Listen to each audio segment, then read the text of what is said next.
না, খুবই ভালো লেগেছে। আপনি দেখেন যে এরকম একটা ম্যাচ আমাদের 4টা আর্লি উইকেট পড়ে গিয়েছিল। একটু কঠিন ছিল, একটা পার্টনারশিপ দরকার ছিল। আর এরকম ম্যাচ যদি খেলতে পারি, একটা হ্যাবিট করতে পারি, তাহলে ইন্টারন্যাশনাল ম্যাচে কাজে লাগবে। কারণ এরকম সিচুয়েশন অনেক আসবে ইন্টারন্যাশনালে, যে আমাদের কীভাবে এখানে সার্ভাইভ করতে হবে, কীভাবে ট্যাকল করতে হবে। সো এখান থেকে এই জিনিসটা শিখে যাওয়াটা খুবই ইম্পর্টেন্ট প্রত্যেকটা প্লেয়ার। দেখেন যে উইকেটটা ফার্স্টের দিকে একটু মহেশাত ছিল সকালবেলা, এবং ইবাদত খুবই ভালো বোলিং করেছে। আর আমার কাছে মনে হয় যে উইকেটটা একটু পরে বেটার হয়েছে, যখন আমরা ব্যাটিং করেছি খুবই ভালো ছিল। আর চ্যালেঞ্জ ছিল প্রথমে যারা ব্যাটিং করেছে, আর বোলাররা খুব ভালো জায়গায় বল করেছে। আর লো স্কোরিং ম্যাচ সবসময় একটু টাফ হয়। সবসময় দেখেন যে এখানে কিভাবে ব্যাটিং করতে হবে, এটা ব্যাটসম্যানের খুব মেন্টালি একটা লাগে, সাপোর্ট লাগে, যে আমি কীভাবে অনেক সময় মারাও লাগবে না, আবার অনেক সময় ধরে উইকেট খেলতে হবে, এরকম একটা সিচুয়েশন ঘটে। আপনি দেখেন যে ইন্টারন্যাশনাল ম্যাচ কিন্তু সবসময় টাফ হয়, আপনি যে টিমের সাথেই খেলেন না কেন। আর বড় টিম ছোট টিম এরকম না, পারফর্ম করলে অ্যাট দ্য সেম টাইম কিন্তু আপনার ইন্টারন্যাশনালি কাউন্ট হবে। আর যে জিনিসটা বললেন, হ্যাঁ, অনেক প্লেয়ার আছে, ইয়াং প্লেয়ার আছে, তাদের অপরচুনিটিটা থাকবে। কারণ আমরা জানি যে দেখেন ওয়েস্ট ইন্ডিজে যে আমরা টেস্ট ম্যাচটা জিতেছিলাম, সেখানে অনেক প্লেয়ার ছিল না, বাট তাদের একটা অপরচুনিটি হয়েছে, অনেক ইয়াং প্লেয়ার, 2-3টা প্লেয়ারের।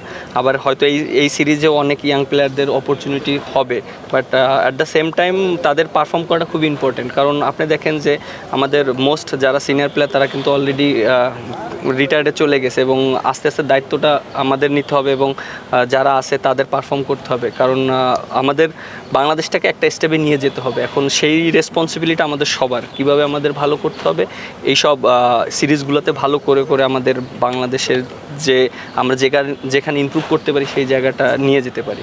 দেখেন না, ওয়েস্ট ইন্ডিজের যেখানে আমি ক্যাপ্টেন্সিটা করেছি, এটা একটা ডিফারেন্ট হিস্টোরি ছিল। লাইক আপনার শান্ত ইনজুরি ছিল, সের জন্য হয়তো আমি করেছি।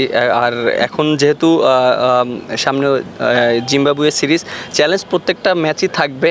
এবং যেহেতু আমরা ওয়েস্ট ইন্ডিজে খুব ভালো ক্রিকেটটা শেষ করেছি, টেস্ট ক্রিকেট, এবং কিছু প্লেয়াররা খুব ভালো ক্রিকেট খেলেছে, ডমিনেট করেছে। সো ওই কনফিডেন্টটা অবশ্যই আমার কাছে মনে হয় কাজে লাগবে, যারা ওই ম্যাচগুলোতে খেলেছে। কারণ আপনি দেখেন অলমোস্ট 6 মাস পরে মনে হয় আমরা টেস্ট ক্রিকেট খেলবো, লম্বা ব্রেক ছিল। সো যারা টেস্টের ভিতরে ছিল, তারাও হয়তো মেন্টালি ওইভাবে প্রিপারেশন নিয়ে আসছে।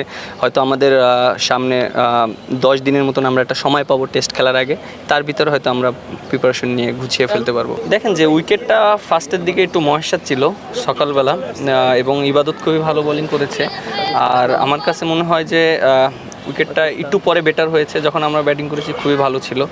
আর চ্যালেঞ্জ ছিল প্রথমে যারা ব্যাটিং করেছে, আর বোলাররা খুব ভালো জায়গায় বল করেছে। আর লো স্কোরিং ম্যাচ সবসময় একটু টাফ হয়। সবসময় দেখেন যে এখানে কিভাবে ব্যাটিং করতে হবে, এটা ব্যাটসম্যানের খুব মেন্টালি একটা লাগে, সাপোর্ট লাগে, যে আমি কীভাবে অনেক সময় মারাও লাগবে না, আবার অনেক সময় ধরে উইকেট খেলতে হবে, এরকম একটা সিচুয়েশন ঘটে।